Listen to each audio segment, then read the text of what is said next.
السلام علیکم ورحمۃ اللہ وبرکاتہ۔ آپ دیکھ رہے ہیں حافظ احمد نواز آفیشیل چینل۔ یہ میرا اسلامی چینل ہے۔ اس چینل میں اسلامی واقعات اور قرآنی علاج کے بارے میں آگاہ کیا جاتا ہے۔ اگر آپ کو اسلام سے متعلق کوئی بھی معلومات جاننا ہو یا قرآن کی آیات سے علاج کے بارے میں جاننا ہو، مثلاً قرآن پاک کی کون سی آیات سے کس بیماری کا علاج ہوتا ہے، یہ سب جاننے کے لیے آپ ہمارے چینل کو سبسکرائب اور لائک اور ساتھ بیل آئیکن کے بٹن کو ضرور پریس کریں تاکہ ہماری ہر آنے والی ویڈیو آپ تک پہنچ سکے۔ اور ساتھ ساتھ ایک چھوٹی سی گزارش ہے کہ ویڈیو کو اینڈ تک ضرور دیکھا کریں۔ انشاءاللہ اس سے آپ کو دنیا اور آخرت کا بہت فائدہ ہوگا۔ اللہ پاک مجھے پڑھنے اور اللہ پاک آپ سب کو سننے کی توفیق عطا فرمائے، آمین۔ شروع کرتے ہیں ویڈیو کو۔ آج کی ہماری ویڈیو ہے برکات رمضان۔ بسم اللہ الرحمن الرحیم۔ برکات رمضان اور فضائل مسائل۔ رمضان المبارک کی آمد پر سرکار دو عالم صلی اللہ تعالی علیہ وسلم کا خطبہ استقبالیہ، یہ عربی میں لکھا ہوا ہے، انشاءاللہ اس کا ترجمہ ہم ابھی کریں گے۔ ترجمہ ہے: حضرت سلیمان فارسی رضی اللہ تعالی عنہ نے بیان فرمایا کہ حضور سرور عالم صلی اللہ علیہ وسلم نے شعبان کی آخری تاریخ میں ہم کو خطاب فرمایا کہ اے لوگو، ایک باعظمت مہینہ آ پہنچا ہے جو ماہ مبارک ہے۔ اس میں ایک رات ہے جو 1000 ماہ سے بہتر ہے۔ اس ماہ کے روزے اللہ تعالیٰ نے فرض فرمائے ہیں اور اس کی رات میں قیام کرنا تطوعت غیر فرض قرار دیا ہے۔ اس ماہ میں جو شخص کوئی نیک کام کرے گا اس کو ایسا اجر و ثواب ملے گا جیسا اس کے علاوہ دوسرے مہینوں میں فرض ادا کرتا اور فرض کا ثواب ملتا، اور جو شخص اس ماہ میں ایک فرض ادا کرے تو اس کو 70 فرضوں کے برابر ثواب ملے گا۔ یہ صبر کا مہینہ ہے اور صبر کا بدلہ جنت ہے، اور یہ آپس کی غم خواری کا مہینہ ہے۔ اس میں مومن کا رزق بڑھا دیا جاتا ہے۔ اس ماہ میں جو شخص کسی روزے دار کا روزہ افطار کرا دے تو یہ اس کی مغفرت کا اور دوزخ سے اس کی گردن کی آزادی کا سامان بن جائے گا، اور اس کو اسی قدر ثواب ملے گا جتنا روزے دار کو ملے گا، مگر روزے دار کے ثواب میں سے کچھ کمی نہ ہوگی۔ حضرت سلیمان رضی اللہ تعالی عنہ کا بیان ہے کہ ہم نے عرض کیا، یا رسول اللہ، ہم میں ہر شخص کو اتنا مقدور نہیں جو روزہ افطار کرا دے۔ آپ صلی اللہ علیہ وسلم نے فرمایا کہ اللہ تعالیٰ یہ ثواب اس کو بھی دے گا جو پانی ملے ہوئے تھوڑے سے دودھ یا ایک کھجور یا ایک گھونٹ پانی سے افطار کرا دے۔ سلسلہ کلام جاری رکھتے ہوئے مزید فرمایا کہ جو شخص افطار کے بعد کسی روزے دار کو پیٹ بھر کے کھانا کھلا دے اس کو اللہ تعالیٰ میرے حوض سے ایسا سیراب کریں گے کہ جنت میں داخل ہونے تک پیاسا نہ ہوگا، اور پھر جنت میں تو بھوک پیاس کا نام ہی نہیں۔ اس ماہ کا اول حصہ رحمت ہے اور دوسرا حصہ مغفرت ہے، تیسرا دوزخ سے آزادی کا ہے۔ جس نے اس ماہ میں غلام کا کام ہلکا کر دیا تو اللہ تعالیٰ اس کی مغفرت فرما دیں گے۔ بعض روایت میں یہ بھی آیا ہے کہ آن حضرت صلی اللہ علیہ وسلم نے اس موقع پر یہ بھی فرمایا کہ اس ماہ میں 4 کاموں کی کثرت کرو۔ ان میں سے 2 کام ایسے ہیں کہ ان کے ذریعے تم اپنے پروردگار کو راضی کرو گے، اور 2 کام ایسے ہیں جن سے تم بے نیاز نہیں ہو، اور 2 کام جن کے ذریعے خدائے پاک کی خوشنودی حاصل ہوگی۔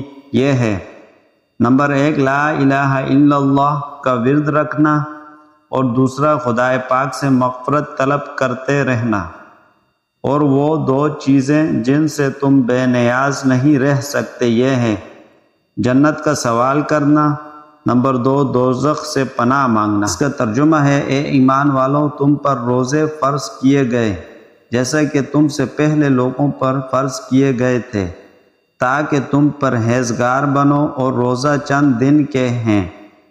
روزے کی حکمت کی طرف اشارہ فرمایا ہے کہ تقوی صغیرہ و کبیرہ، ظاہری اور باطنی گناہوں سے بچنے کا نام ہے۔ آیت کریمہ نے بتایا کہ روزے کی فرضیت تقوی حاصل کرنے کے لیے ہے۔ بات یہ ہے کہ انسان کے اندر باہمیت کے جذبات ہیں، نفسانی خواہشات ساتھ لگی ہوئی ہے، جن سے نفس کا ابھار ماضی کی طرف ہوتا رہتا ہے۔ روزہ ایک ایسی عبادت ہے جس سے باہمیت کے جذبات کمزور ہوتے ہیں اور نفس کا ابھار کم ہو جاتا ہے، اور شہوت و لذات کی امنگ گھٹ جاتی ہے۔ پورے ماہ رمضان کے روزے رکھنا ہر عاقل بالغ مسلمان پر فرض ہے۔ ایک مہینہ کھانے پینے اور جنسی تعلقات کے متضغہ پر عمل کرنے سے اگر باز رہے تو باطن کے اندر ایک نکہار اور نفس کے اندر سدھار پیدا ہو جاتا ہے۔ اگر کوئی شخص رمضان کے روزے ان احکام و آداب کی روشنی میں رکھ لے جو قرآن و حدیث میں وارد ہوئے ہیں تو وقتاً نفس کا تزکیہ ہو جاتا ہے، پھر نفس میں ابھار ہوتا ہے تو آئندہ رمضان موجود ہوتا ہے۔ رمضان المبارک کے روزوں کے علاوہ نفل روزے بھی مشروع کیے گئے ہیں۔ ان روزوں کا مستقل ثواب ہے جو روایت حدیث میں مذکور ہے، اور ثواب کے علاوہ نفلی روزوں کا یہ فائدہ بھی ہے کہ رمضان المبارک کے روزے رکھتے وقت جو عملی کوتاہیاں ہوئیں اور آداب کی رعایت ملحوظ نہ رہی، اس کوتاہی کی تلافی ہو جاتی ہے۔ جو گناہ انسان سے سرزد ہو جاتے ہیں، ان میں سب سے زیادہ 2 چیزیں گناہ کا باعث بنتی ہے، ایک منہ، دوسری شرمگاہ۔ چنانچہ امام ترمذی نے حضرت ابو ہریرہ رضی اللہ تعالی عنہ سے نقل کیا کہ حضور صلی اللہ علیہ وسلم سے دریافت کیا گیا کہ سب سے زیادہ کون سی چیز دوزخ میں داخل کرانے کا ذریعہ بنے گی؟ آپ صلی اللہ علیہ وسلم نے جواب دیا، جس کا ترجمہ ہے یعنی منہ اور شرمگاہ، ان دونوں کو دوزخ میں داخل کرانے میں زیادہ دخل ہے۔ روزے میں منہ اور شرمگاہ دونوں پر پابندی ہوتی ہے، اور مذکورہ دونوں راہوں سے جو گناہ ہو سکتے ہیں روزہ ان سے باز رکھنے کی بہت بڑا ذریعہ ہے۔ اس لیے تو ایک حدیث میں فرمایا، جس کا ترجمہ ہے یعنی روزہ ڈال ہے گناہ سے اور آتش دوزخ سے بھی بچاتا ہے۔ روزے کی حفاظت اگر روزے کو پورے احتمام اور احکام و آداب کی مکمل رعایت کے ساتھ پورا کیا جائے تو بلا شبہ گناہوں سے محفوظ رہنا آسان ہو جاتا ہے، خاص روزے کے وقت بھی اور اس کے بعد بھی۔ ہاں، اگر کسی نے روزے کے لوازم کا خیال نہ کیا اور گناہوں میں مشغول رہتے ہوئے روزے کی نیت کر لی اور کھانے پینے اور خواہش نفسانی سے باز رہا مگر حرام کمانے اور غیبت کرنے میں لگا رہا تو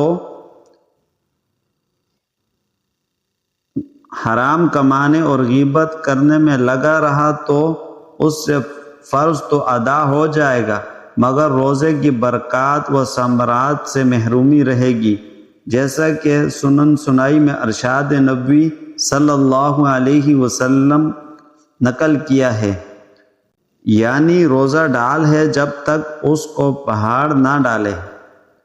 ایک اور حدیث میں ارشاد فرمایا ہے، جو شخص روزہ رکھ کر جھوٹی باتیں اور غلط کام نہ چھوڑے تو اللہ کو کچھ حاجت نہیں کہ وہ گناہوں کو چھوڑے بغیر محض کھانا پینا چھوڑ دے۔ معلوم ہوا کہ کھانا پینا اور جنسی تعلقات چھوڑنے ہی سے روزہ کامل نہیں ہوتا، بلکہ روزے کو فواحش، منکرات اور ہر طرح کے گناہوں سے محفوظ رکھنا لازم ہے۔ روزہ منہ میں ہو اور آدمی بد کلامی کرے یہ اس کے لیے زیب نہیں دیتا۔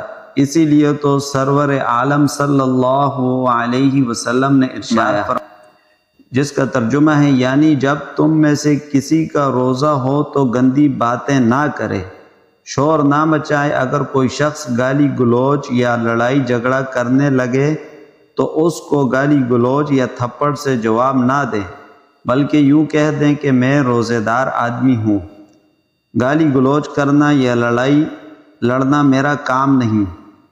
حضرت ابو ہریرہ رضی اللہ تعالی عنہ سے روایت ہے کہ فرمایا فخر بنی آدم صلی اللہ علیہ وسلم نے کہ بہت سے روزے دار ایسے ہیں جن کے لیے حرام کھانا یا حرام کام کرنے یا غیبت وغیرہ کرنے کی وجہ سے پیاس کے علاوہ کچھ بھی نہیں ہے، اور بہت سے تہجد گزار ایسے ہیں جن کے لیے ریاکاری کی وجہ سے جاگنے کے سوا کچھ بھی نہیں۔ روزہ اور صحت، روزے میں جہاں ظاہری و باطن کا تزکیہ ہوتا ہے وہاں صحت و تندرستی بھی حاصل ہوتی ہے۔ چنانچہ حافظ منظری رحمۃ اللہ علیہ نے الترغیب و الترہیب میں حضور اقدس صلی اللہ علیہ وسلم کا یہ ارشاد نقل کیا ہے، جہاد کرو غنیمت حاصل ہوگی، روزے رکھو تندرست رہو گے، سفر کرو مالدار ہو جاؤ گے۔ حضور اقدس صلی اللہ علیہ وسلم نے جو کچھ فرمایا بالکل حق ہے، آنکھوں کے سامنے ہے۔ ڈاکٹر و طلبہ بھی یہ بتاتے ہیں کہ روزے کا صحت جسمانی سے خاص تعلق ہے، اور رمضان میں جو ماجرا سب اپنی آنکھوں سے دیکھتے ہیں کہ 12-14 گھنٹے خالی پیٹ رہ کر افطار کے وقت نرم گرم دال، پکوڑے، کچے پکے چنے اور طرح طرح کی چیزیں چند منٹوں کے اندر معدے میں پہنچ جاتی ہے اور کچھ بھی کسی کو تکلیف نہیں ہوتی، یہ صرف روزے کی برکت ہے۔ اگر طبی نقطہ نظر سے دیکھا جائے تو اس طرح خالی پیٹ اناپ شناپ برتی کر لینے کی وجہ سے معدہ سخت بیمار ہو جانا چاہیے۔ روزہ رکھ لینے پر خدا پاک کی طرف سے کیا انعام ملتا ہے، اس کے بارے میں سید عالم صلی اللہ علیہ وسلم نے ارشاد فرمایا، جو شخص اللہ کی خوشنودی کے لیے ایک دن روزہ رکھے اللہ تعالیٰ اس کو آتش دوزخ سے اتنی دور کر دیں گے جتنی دور کوئی شخص 70 سال تک پہنچے۔ اس حدیث میں نفل یا فرض روزے کی تخصیص نہیں کی گئی، اور خاص رمضان کے روزے کے بارے میں ارشاد نبوی صلی اللہ علیہ وسلم ہے کہ جس میں شرعاً جسے روزہ چھوڑنے کی اجازت نہ ہو اور عاجز کرنے والا مرض بھی لاحق نہ ہو، اس نے اگر رمضان کا ایک روزہ چھوڑ دیا تو عمر بھر روزے رکھنے سے بھی اس کے ایک روزے کی تلافی نہ ہوگی، اگرچہ بطور قضا عمر بھر روزے بھی رکھ لے۔ بات یہ ہے کہ ہر چیز کا ایک موسم ہوتا ہے، اور موسم کے اعتبار سے اشیاء و اجناس کی قیمت بڑھتی اور چڑھتی ہے۔ ماہ رمضان المبارک فرض روزوں کے لیے مخصوص کر دیا گیا ہے۔ اگر کسی نے اپنی بدبختی سے رمضان کا ایک روزہ چھوڑ دیا، اس کے اعمال نامے میں گناہ کبیرہ تو لکھا ہی گیا، اور روزہ رکھنے پر جو ثواب عظیم اور بہت بڑی خیر و برکت سے محرومی ہوئی وہ اس کے علاوہ ہے، جو بہت بڑا نقصان ہے۔ اس سے ایک روزے کے عوض اگر عمر بھر بھی روزے رکھے تب بھی وہ بات حاصل نہ ہوگی جو رمضان میں روزے رکھنے سے حاصل ہوتی ہے۔ ہاں، ایک روزہ قضا کی نیت سے رکھ دینے سے مسئلے کا اعتبار سے تو یہ کہہ دیں گے کہ قضا رکھنے کی ذمہ داری سے سب کو دوشی ہو گئی، اور ضابطہ کی قضا رکھنے سے قضا رکھنے کا جو حکم ہے اس کی تکمیل سمجھ لی جائے، لیکن یہ خیال کر لینا کہ اس سے اس ثواب کی تلافی ہو جائے گی جو رمضان میں روزہ رکھنے سے ملتا، اور وہ برکتیں بھی نصیب ہو جائیں گی جو ماہ رمضان میں روزہ رکھنے سے حصے میں آ جاتی۔ یہ غلط خیال ہے۔ آج کل بہت سے ہٹے کٹے تندرست و توانا اور تندومند لوگ رمضان شریف کے روزے نہیں رکھتے۔ ذرا سی بھوک و پیاس اور معمولی سی بیڑی سگریٹ اور پان تمباکو کی طلب پوری کرنے کی وجہ سے روزے کھا جاتے ہیں اور سخت گناہگار ہوتے ہیں۔ یہ زبردست بزدلی اور بے ہمتی بلکہ بہت بڑی بے وفائی ہے کہ جس نے جان دی، اعضاء دیے، انسانیت کا شرف بخشا، اس کے لیے ذرا سی تکلیف گوارا نہیں۔ رمضان کے روزے رکھنا ان 5 ارکان میں سے ہے جن پر اسلام کی بنیاد ہے۔ جس نے رمضان کے روزے نہ رکھے اس نے اسلام کا ایک رکن گرا دیا اور سخت مجرم ہوا۔ جو کچھ پڑھا گیا اور سنا گیا، اللہ پاک مجھے بھی اور آپ کو بھی اس پر عمل کرنے کی توفیق عطا فرمائے، آمین۔ اور اللہ پاک ہمیں 5 ٹائم باجماعت نماز پڑھنے والا بنائے اور رمضان کے روزے رکھنے والا بنائے۔ ملتے ہیں اگلی ویڈیو میں، اس ٹائم تک ہمیں اجازت دیجیے اور اپنا بہت سارا خیال رکھیے۔ اللہ حافظ۔